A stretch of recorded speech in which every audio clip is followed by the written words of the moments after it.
Greetings, interwebs. It is I, Hewlett, David Hewlett, here with another audio awesome for you. This is where I read you my email of awesomeness newsletter so you don't have to. What you do have to do, though, is to go to techbandits.org and sign yourself up for my email of awesomeness so that I can send it to you. You can get all the pretty pictures and the videos and the links and all that stuff, and you follow along with me if you'd like, and certainly see some of the stuff I'm talking about. And now, without further ado, let's get into this week's galaxy gobbling email of awesomeness. I cannot resist a good black hole. As it turns out, no one can because it's a black hole.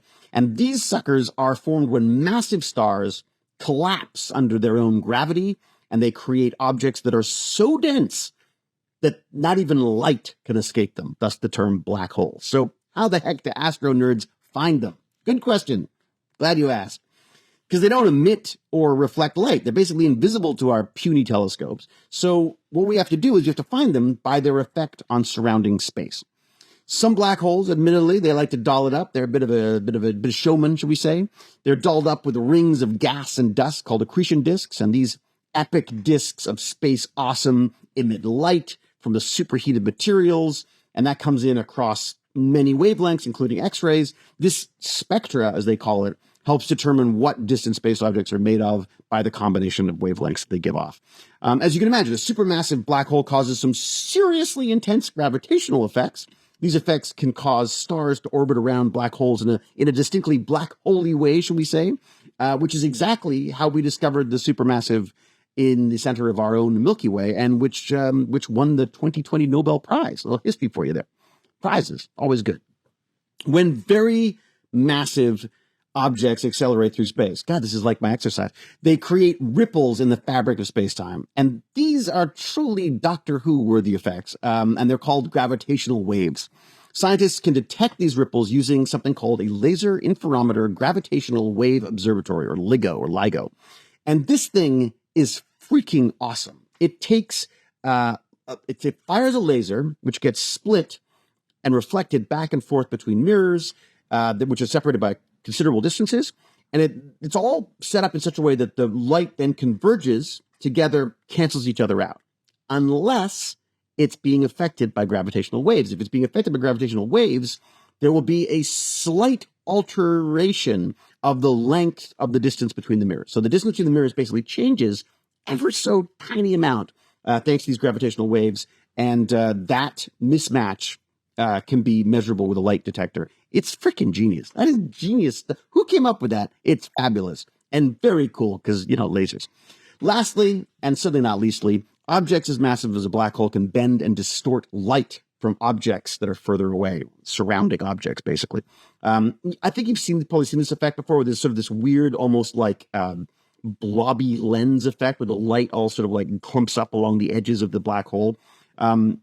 It's called gravitational lensing, and it helps whole brains, as I call them, pick out black holes by the way they distort the surrounding stars and galaxies and stuff. It's really cool. So naturally, I was intrigued, being the black hole fan that I am, about all this astro hubbub over the latest James Webb Space Telescope data drop, the JWST, discovery of a black hole that's only 9 million times heavier than the sun. No? What does that mean? This wee beastie could be one of the oldest black holes in existence, it turns out. How ridiculously cool is it that we're able to study black holes that could have existed in the cosmic dawn, a period starting about 100 million years after the Big Bang, when the universe glowed for 1 billion years. Oh, it's like poetry. It's like space poetry. Astronomers aren't exactly sure why there are so many of these black holes, or just how they got so big, but the James Webb Space Telescope is the astronomy gift that keeps giving. Research believes that this latest discovery is the most distant active supermassive black hole known to date. Its home is the Sears 1019 galaxy, and it formed just over 570 million years after the Big Bang, which makes even me feel positively youthful. This black hole is unique because it is less massive than other supermassives out there that have been identified in the early universe. Its mass is about, as I said, 9 million of our suns, but it's a lightweight compared to typical black holes that can weigh in at over 1 billion solar masses. 1 billion solar masses. Nope, can't get my head around it, but fabulous. Smaller black holes, obviously much harder to detect. than their brighter behemoth brothers. So that's why we've had a hard time finding these. This mini megabeast was discovered using JWSTs, James Webb Space Telescopes, near and mid-infrared imaging, and by examining the different wavelengths of light, the spectra I was talking about, that they give off. But why stop there? They kept looking. They looked deeper into that galaxy of seers, and the spaceheads found 11 galaxies that existed when the universe was just 470 to 675 million years old. I mean, that's going back. These galaxies are still forming stars, and they could provide invaluable data about helping us to figure out how stars and galaxies evolved at the dawn of cosmic history. Fabulous stuff. What I find so cool about this particular research is that it's an area, we're witnessing an area of astronomy that has been purely theoretical up until now. It's all about like, I wonder if, let's do some math kind of thing. Well, now it is moving. We're literally watching it move into actual empirical, like hands-on measurement stuff. Before James Webb Space Telescope, scientists could theorize that smaller black holes might have existed in the early universe, but now, thanks to the James Webb Space Telescope, they can actually see these galaxy-gobbling space suckers in action. Now, from space suckers to blood suckers. Oh, yeah. New creepy crawly study published in the PLOS One, not sure what that is, I gotta look that up, makes a case for the genetics of head lice. Oh, fabulous. As a way of tracking when and where different groups of humans split and came together through history. So by tracking their DNA, can we figure out what humans met other humans and when that happened? Head lice, let's go with the technical term, which sounds even more horrible.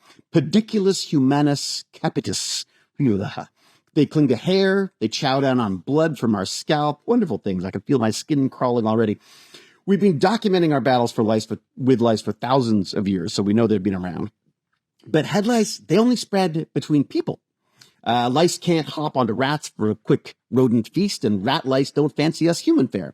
As a result, they could be, possible, a great way of tracking human migrations through their DNA. Scientists have already shown that the location of lice strains can reflect human population movement, both past and present. They've even done studies on such wonderful things as bed bugs and pleasant pathogens like tuberculosis and, the Black Death bacterium. Fun stuff like that. How's that for a lab party, huh? Whole idea is that when groups of people live close together, they will share their parasites, which is...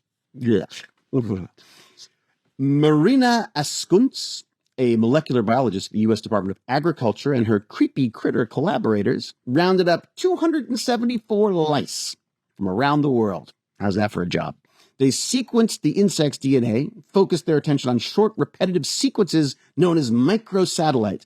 Do you have to make it more complicated than repetitive sequences within DNA? I guess you do.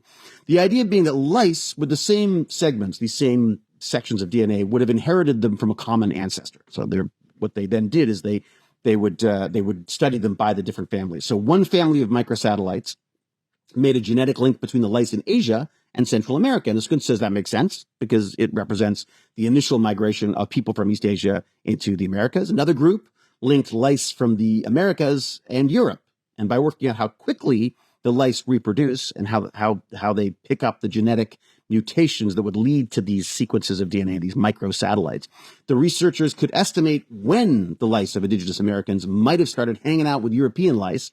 And the most likely answer they found was 500 years ago, which is perfect timing for European colonization. And she says, I see this as a proof of concept that human lice are good markers for human evolution and migration. We can see that the louse DNA reflected in our own history. Well, again, poetry of parasites.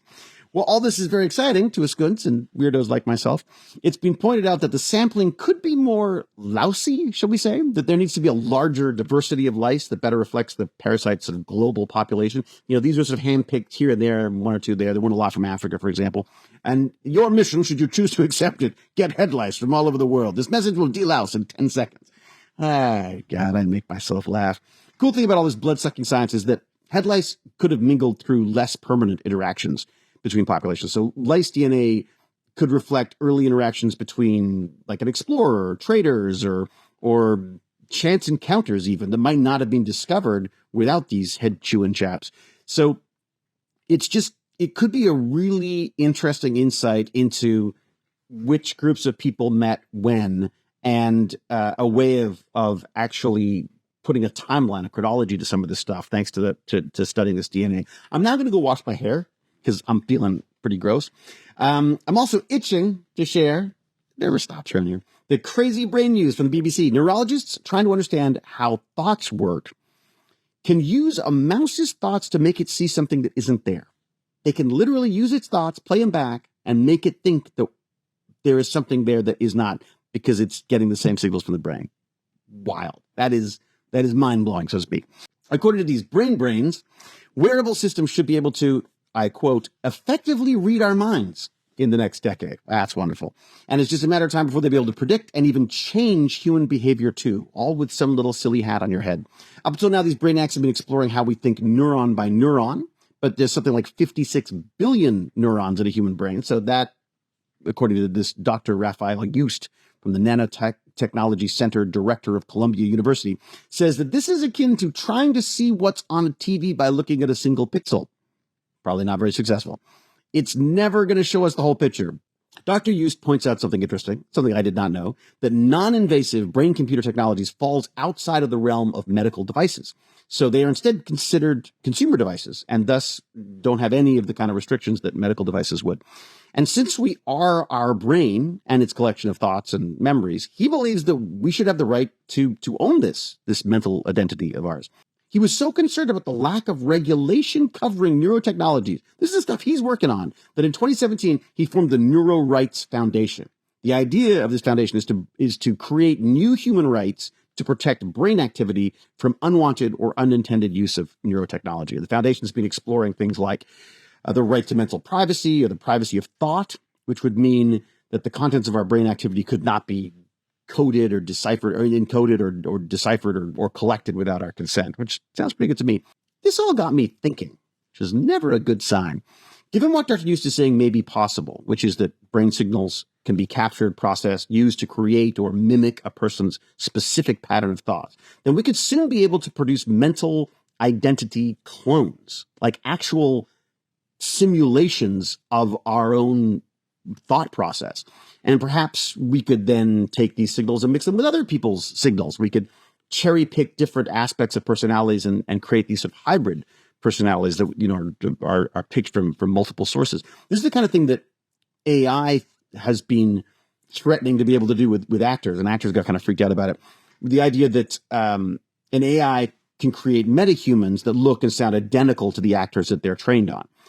These models could also be like a mix-up, a Frankenstein's monster of features, like Ryan Reynolds' lips and nose, and Jason Momoa's brooding eyes, along with notes of Timothée Chalamet and Idris Elba, perhaps. Could all this technology help create the first AI-written box office smash? Could we be entirely replaced by this AI? And will we even go to movies if the patterns can just be sent to us via these non-invasive technologies? It's cool stuff to think about. There's a very cute picture, I've got to say. There's a smile every time of a raccoon with a tinfoil hat, which frankly is worth the price of admission, which is free. What an amazing time to be a curious nerd.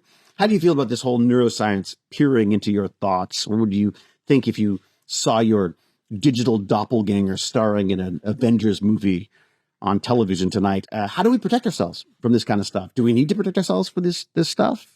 Can we? Is it even possible? Or is it just time to don our own little tinfoil hats and protect ourselves from the electromagnetic radiation? Ace reporter Prof. Dr. James R. Gurney is going to finish this up because he's got a delightful little video that he sent me. He thought I'd get a kick out of this seafaring Lego video. And boy, was he right. This boy, you get it? And boy, yeah. I don't know about you, but it makes me want to dive straight into my giant tub of petrochemical connecting blocks again and start sucking seafaring vessels into the abyss. Our science. Got to check this out. It's fabulous. It's a great way to spend 20 minutes. Fridays, Teen Tech Bandits at the Community Center was a freaking smash of a success. There were 25 victims faced episode 1 of Mobile Escape's Escape Mail series, which is a letter-based escape room. They loved it. I was blown away by how much they enjoyed it. My Tech Bandit spies, Ham and Bag of Chips, who roamed the room helping out the younger kids for me, say that a number of the attendees went out of their way to thank them for helping out and to tell them how much fun they were having. The center's awesome youth counselor, Hussein, who really is amazing, the work he does, was thrilled. He's, in fact, so excited he's trying to get us onto the schedule for the Toronto library system, which would be freaking awesome. Anyways, lovely guy, and he seems quite happy about it all. The kits themselves, really well written, challenging, fun, but rewarding. They're a smart mix of digital and practical paper puzzles, all cleverly crafted and well put together. All I needed was a pair of scissors and some tape. My young sleuths did an extraordinary job of working together, helping each other out. It was amazing to watch them go. They had their heads down and were working the entire time. There were hilarious shrieks of triumph and joyful frustration, much laughter and plenty of friendly gloating and some very unfriendly gloating.